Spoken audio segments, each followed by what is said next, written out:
Como saben, durante este fin de semana se está realizando la 15ª versión de La Furia del Libro. De hecho, estuvimos acá la semana pasada con su director, Simón Ergas. Nuestra fabulosa Muriel Riveros fue la maestra de ceremonias ayer en el evento de inauguración, y nosotros estamos teniendo el tremendo privilegio de recibir acá en el programa a algunos de los invitados e invitadas internacionales. Estuvimos con parte de la delegación española hace un par de días, y ahora desde una de mis ciudades favoritas del mundo, Bogotá, Colombia, llega nuestro próximo invitado. Estamos con el escritor Andrés Mauricio Muñoz. ¿Cómo estás? Hola, ¿cómo estás, Antonella? Pues bien, muy contento de llegar a Santiago. Hacía algunos años que no venía, y sobre todo venir en plan de asistir a La Furia del Libro. Bueno, y además de presentar este libro que está editado por Aquí en la Luz de lo Invisible Ediciones, Más allá de los días, una antología caprichosa que va a ser presentado este día sábado 31 de mayo a las 11 de la mañana en el escenario Estación. Esto es absolutamente gratis para quienes quieran ir a ver y participar del lanzamiento, conseguir el libro, ¿cierto? Y conversar con su autora y que se lo firma y todas aquellas cosas lindas que pasan en las presentaciones. Ahora, Andrés, yo estuve leyendo el libro y esta es una antología, como dice, una antología caprichosa de cuentos tuyos. La mayoría de ellos han sido premiados a nivel nacional e internacional, estos cuentos, pero además son de una gran cantidad de tiempo. Hay algunos cuentos del 2011, hay algunos cuentos del 2015, y me imagino que cuando te invitan a hacer esta edición, para ti significa releerlos, reeditarte, encontrarte con quien tú eras cuando escribiste esos cuentos. Háblanos de cómo fue ese proceso.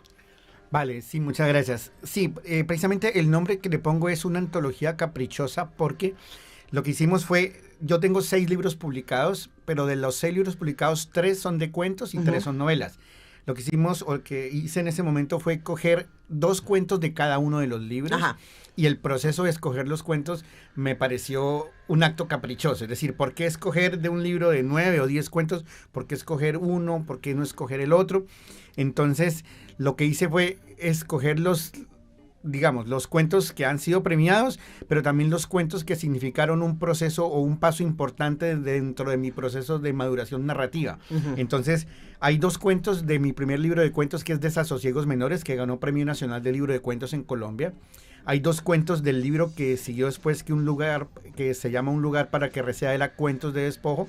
Y hay 2 cuentos, que son los 2 primeros del último libro, que es Hay días en que estamos idos, que fue el libro con el que fui finalista del Premio Hispanoamericano de Cuentos Gabriel García Márquez. Uh-huh. Entonces, el capricho viene de ahí, de decir por qué escojo este y por qué desecho este, cuáles son los que voy a poner ahí. Eso me pareció un proceso caprichoso. Ahora, ese capricho yo me imagino que también tiene razones, ¿no? ¿Qué te gusta a ti de estos cuentos, o qué sientes tú que los hace sobresalir respecto al resto de los cuentos de cada uno de estos libros? Bueno, mira, de los 2 cuentos del último libro, hay un cuento que se llama Lore, el niño no aparece. Es un cuento que me gusta muchísimo. Ay, es un cuento muy terrible. Sí. Vamos a comentarlo en un momento. Es un cuento cruel, es un cuento duro, pero es un cuento que ha tenido muy buena acogida, no solo por parte de la crítica, sino de los lectores, y que incluso en este momento está un proceso de rodaje de una película, porque lo van a llevar al cine. Entonces, tiene sentido, es muy cinematográfico. Sí, es muy cinematográfico, es un cuento que me gusta mucho. El segundo cuento, La Matica, también es un cuento que ha tenido muy buena recepción pues por los lectores. Y de los otros 2 libros, quise darle visibilidad a cuentos que me gustan mucho, que supusieron desafíos en el proceso de creación, y que hacen parte también, pues, de esos libros que en algún momento recibieron premio. Ahora, es interesante que los cuentos vayan en pares, uno podría decir, porque también están emparentados, según uno podría decir, no sé si temáticamente, aunque quizás también, pero sí como en el estado en que están los personajes, porque los 2 cuentos que abren el libro, que diríamos son los cuentos más recientes, son cuentos que de alguna manera se acercan a el dolor y la inquietud de la paternidad, ¿no? Y de hacer familia. El primer cuento al que entramos, que además me encanta, que es un cuento fantástico no fantástico, uh-huh. Porque imagínate, Muri, de esto se trata. Imagínate que tú llegaste a la casa del trabajo y se supone que tu hijo estaba ahí, que estaba con la nana dice, sí, estaba jugando ahí en la pieza, y llega así, no está en ninguna parte, no está, pero escucha su voz desde algún lugar de la casa. Asume que detrás de las paredes. Después llega tu pareja y los dos escuchan la voz, pero no pueden encontrar al niño en ninguna parte. Me muero, me muero. Bueno, pasan los días y se sigue escuchando. ¿Y sabes lo que es peor? Que no solamente escuchas las voces, sino que vas a su habitación y ves que los juguetes se movieron. Entonces sabemos que el niño está ahí, que ellos no están alucinándolo, pero no tienen acceso a este niño. Y tratan de mantener una relación con él y tratan de construir una realidad a partir de eso, pero el cuento es dolorosísimo porque además nunca sabemos qué pasó. ¿Por qué? Y además el único de estos cuentos que tiene este vuelta fantástica, diríamos, ¿no? Porque no sabemos si el niño es un fantasma, no sabemos si efectivamente se quedó atrapado, no sabemos y no es importante. Lo importante es el proceso de los papás, que es un poco lo que pasa también con la Matica, que también es el proceso de los papás que ven que a su hijo a ellos, por descuido también se les murió una plantita de la que tenían que hacerse cargo como parte del equipo de fútbol y cuidarla y desarrollar el cuidado en equipo y se les muere. Y todo lo que tienen que hacer y su competencia con otra pareja de padres al respecto y todos los arreglos que hacen y tratar de ser buenas personas para no enseñarle a hijo que está bien hacer trampa, ¿no? Hablemos de esos dos primeros cuentos y de la mirada que ahí tú propones respecto a ser padres y a ser familia. Sí, bueno, muchas gracias por esa lectura juiciosa y rigurosa. Sí, mira. Normalmente en mi proceso literario yo siempre he abordado los cuentos desde la cotidianidad. Esa ha sido lo que nutre mi literatura, es la cotidianidad, ¿ya? Sin embargo, en este libro, en Hay días en que estamos idos, que es donde se escogen los dos cuentos que hacen parte de esta antología que editamos ahora acá con Aquén, yo quise incorporar a la cotidianidad un elemento disruptivo que me permitiera establecer con los personajes una relación estrecha y llegar a su intimidad.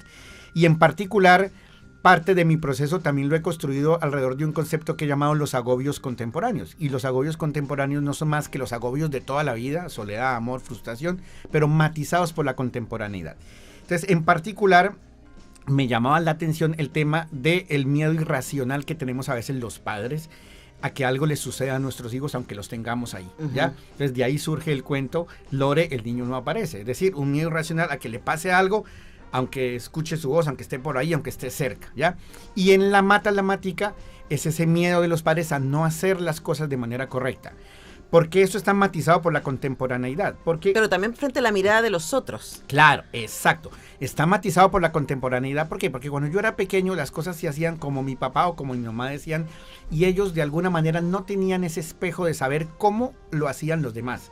Las cosas se hacían como ellos pensaban que debían hacerse, pero ahora tenemos las redes sociales, una cantidad de estudios, de enciclopedias, de psicología, que dice cómo puede uno llegar a ser un buen padre o una madre. Entonces, claro, estos padres no saben si lo que le están inculcando a su hijo está bien o no está bien. Puede que a la luz de ellos está bien, pero se dan cuenta que a la luz de otros padres están obrando mal, ¿no? Entonces, para mí la paternidad matizada por la contemporaneidad es importante y por eso pues ponía estos cuentos ahí. Y en Lore el niño no aparece surgió de una anécdota real, es decir, un día yo llego a mi casa, pregunto por mi hijo, me dicen está arriba jugando y subo y no lo veo, pero escucho su voz y yo, Juan Andrés, ¿dónde estás? Me dice, aquí papá. Y yo, pero ¿cómo así que aquí? Y no te escucho. Aquí, papá. Y sentí un miedo como si después yo decía, pero qué miedo tan irracional. Si escucho su voz es porque está ahí. Al cabo de unos segundos abrió la puerta de un armario y me dijo, aquí jugando, papá. Y ahí en ese momento yo dije, aquí tengo un cuento. Por supuesto, porque claro, no hay armario. Claro. Bueno, Muriel tiene una copia del libro que le trajo a quien para que lo lea junto con su marido.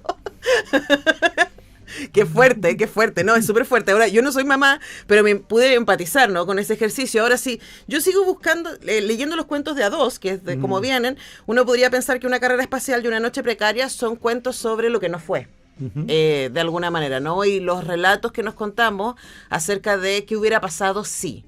Y el primero es un poquito más feliz, digamos, en su proceso, pero el segundo es devastador respecto a todos los relatos y a todo el dolor de no me atreví, no hablé cuando tenía que hablar, me quedé dormido, no vamos a ver en qué contexto, pero hablemos también de ese ejercicio de en qué estabas tú como escritor en ese momento, Andrés Mauricio, cuando decides que esto es lo que quiero mostrar. Reflexionemos sobre esto.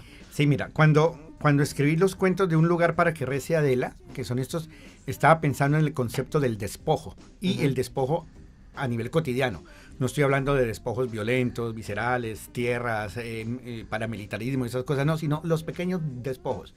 Surgió también a raíz de una anécdota que me cuenta un compañero que me dice que no pudo llegar al nacimiento de su bebé porque el jefe le puso a redactar un correo urgente que tenía que redactar y cuando llegó a la clínica ya su bebé había nacido. Y para mí eso era un despojo cotidiano. Entonces quise escribir unos cuentos alrededor. Le puede pasar al presidente el domingo, ¿saben eso, cierto? Claro. Entonces quise escribir un cuento sobre los pequeños despojos a los que nos enfrenta la cotidianidad, los despojos y cotidianos. Claro, en una carrera especial es un taxista que se priva de la posibilidad de conocer a uno de sus ídolos, que es Leo Dan, justo porque en el momento en que Leo Dan va a abordar el taxi, una señora le dice, oiga, el señor no es que Leo Dan no hizo la fila. No hizo la fila. Ahora no sabemos si es Leo Dan realmente, claro, en la imaginación del taxista. En la imaginación de él. Entonces se priva de eso y él siente que ahí hay un despojo, ¿ya? Lo mismo en Una noche precaria. Cómo se le va a un personaje la posibilidad del amor por un hecho tan fortuito como un accidente. Ahora, ¿ya? Igual a mí me pasa con ese cuento que digo, a ver, hijo, pero usted no se hizo cargo de nada. No, sí, claro, es pusilánime, claro, es una persona que no toma decisiones, que le falta porque, rojo. Digamos que la amiga Verónica está todo el tiempo así como bandejeándole la posibilidad de que ellos retornen a tener un vínculo más cercano y él como que se muere de susto. No, y de hecho, mis personajes masculinos suelen ser de ese corte, ¿no? Yo los he llamado... Es como la vida real. Claro, como hombres minúsculos, es decir, hombres miedosos. No es el prototipo del hombre seductor, el hombre valiente, no, hombres miedosos, hombres que no saben bailar, que sienten miedo frente a o se paralizan frente a la mujer que les gusta, que no saben tomar esas decisiones apropiadamente. Ahora, yo creo que ahí lo que a uno le hace ruido, pero está contado desde ellos, ¿no? Es que además lo sufren. Yo creo que eso es lo peor, porque es como, a ver, si tú tienes todas las herramientas para hacer algo que es, digamos, lo distinto de los últimos dos cuentos, porque los últimos dos cuentos, digamos, los tres personajes, hay dos en uno y hay otro en el último, están en situaciones incómodas para ellos, pero sí están pensando en tomar las riendas, ¿no? Y a ver si salen de ahí o no, con los dos primeros no sabemos, ¿no? Pero el último, por lo menos, que quiere ser escritor, presenta cuentos a distintas competencias, ¿cierto? A concursos, y quiere ser editado, y ahí va, y es tenaz. Es tenaz a los chilenos, no es tenaz a los colombianos. Y buscando finalmente hacer el camino de sus sueños, ¿no? Entonces me parece súper interesante, si uno lee los 6 cuentos, cómo estos también dan cuenta de quizás tus preocupaciones como ser humano, no solamente como escritor, hace 15 años atrás, hace 10 años atrás y hace 5 años atrás. Correcto. Sí, pues básicamente es eso. Este cuento que mencionas, se llama Tibadú y se espera a Diógenes Almeida. Sí, precisamente ahí quería poner en perspectiva, digamos, a lo que estamos enfrentados los artistas, los escritores, en general muchas personas que anhelan algo, que sueñan con algo. En particular este señor quiere ser escritor, está llegando a los 50 o está en los 50 y siente que no ha tenido el reconocimiento que merece. Pero lo importante es que él se mantiene articulado a un engranaje, a un mecanismo en marcha que le permite seguir vigente en su sueño. Y es, si no funciona el cuento que mandó a un concurso, entonces quizá hay un concurso que está pendiente de fallo, y si ese concurso que está pendiente de fallo no funciona, en este momento está escribiendo un cuento y siempre está a la espera de que llegue ese cuento o esa obra que le va a dar el reconocimiento que merece, ¿ya? Pero lo sufre y lo espera, es muy bonito. A mí me gustó ese cuento porque además es un lindo cuento para cerrar, aunque sea el más antiguo, uno pensaría en términos de publicación, porque hay un apasionamiento por la escritura, hay una soledad también, él está muy ensimismado respecto a su... No es una fantasía, efectivamente él escribe y manda los cuentos, pero también hay esta cosa como esta tensión entre la esperanza, hoy salió el resultado, voy a ver si gané, y bueno, ya no gané, vamos al siguiente, ¿no? Y me imagino que eso en toda Latinoamérica, no sé si en el resto del mundo, pero en toda Latinoamérica es algo muy real para los escritores y escritoras. Tú has ganado muchos premios con tus cuentos, pero también has perdido, sin duda. Entonces cuéntanos también de visibilizar esa emoción del escritor tenaz que dice, igual sigo y sigo y sigo, pero hay un descorazonamiento continuo, ¿no? Claro, y es que, a ver, cuando yo escribí este cuento lo leí en un taller de escritores que estaba haciendo en ese momento, que era el taller de escritores de la Universidad Central, dirigido por el maestro Isaías Peña. Y todos los asistentes al taller que eran escritores o que estaban buscando su lugar en la literatura se conectaron mucho con el personaje y sentían que en verdad a eso es a lo que estamos abocados quienes queremos de alguna manera destacarnos en la literatura.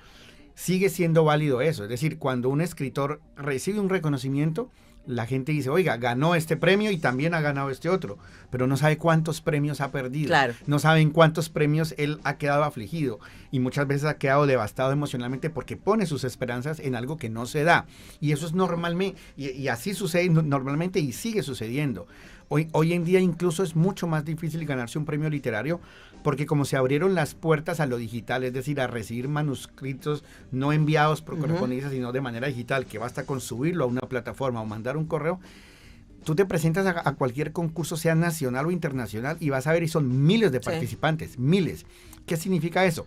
Que atrás del ganador, que es el que recibe el aplauso, la ovación, hay otros miles que no lo lograron, que no lo consiguieron y que seguirán intentando. Pero lo bello de Claro, exacto. O no lo van a seguir intentando. O no lo van a seguir intentando. Pero lo bello de la literatura, lo que a mí más me motiva y de la literatura es que no es como en un deporte, que si tienes ya 25 años, 30 años y no has conseguido lo que quieres, sientes que ya no fue, que ese sueño no se dio, no. En la literatura puedes tener 93 años, puedes no haber publicado nada, puedes no haber ganado nada, puedes estarte muriendo, te están haciendo los santos óleos, y tú crees que después de muerto, tu obra recibirá el reconocimiento. Y va a encontrar su audiencia. Y va a encontrar, exacto. Entonces, eso es lo lindo de la literatura. Bueno, y además que esta posibilidad de enganche, ¿no? A mí me emociona de ser lectora esto que decías. Los primeros 2 cuentos hablan de ser padre, y yo no soy madre, pero pude perfectamente empatizar con esa locura, con esa inquietud. En el primer cuento, con ese desazón, ¿cierto? Y cómo se les va destruyendo la vida por esta situación. Y en el segundo cuento ahí justo hablamos con la Muri, eso. Quiero criar una buena persona, pero al mismo tiempo no quiero que me miren feo. ¿Cómo hacemos eso, no? Y eso es algo que uno puede, si no es su propia experiencia, empatizar a través de la lectura. Más allá de los días, una antología caprichosa de Andrés Mauricio Muñoz se va a presentar mañana, sábado 31 de mayo a las 11 horas en el escenario Estación, con entrada gratuita. Acuérdense que es gratis la Furia del Libro. Se recomienda inscribirse en la página web de la Furia del Libro para que puedan descargar su entrada. Es más fácil, aunque el Simón Ergas, director, nos dijo que igual uno podría llegar nomás y la descargaba ahí, pero hágase la vía más fácil, lleve su entrada descargada. Y va a estar presentando este libro la destacada doctora en Filología Hispánica Marcela Cabrera Pomies, y también va a estar moderando la actividad Ángeles Barrera Jofre, que nos acompaña también hoy día ahí desde las sombras, y que gestiona que este libro, con esta colección de cuentos, se haya publicado en nuestro país. Andrés, muchas gracias por venir. No, pues muchísimas gracias a ti. Los esperamos entonces el sábado, y para quienes no puedan ir, creo que el stand de Aquén es el stand 126. Entonces, si no pueden ir a la presentación y quieren buscar el libro, allá los esperamos. Muchísimas gracias. Bueno, y tengo un libro para ti. Gracias a nuestros amigos de Planeta, que nos regalaron libros para toda la gente que nos visitó este primer mes, que todavía no cumplimos un mes de Radio UNIAC, así que te dejo Palestina Infinita, Crónicas de Despojo y Retorno, de Yasna Musa, publicado por Ariel Planeta, así que para que te lo lleves y tenga ahí una buena lectura, también dolorosa, inquietante, muy contingente respecto a lo que está sucediendo en este momento en Palestina. Nosotros vamos a la música y ya regresamos para hablar de teatro.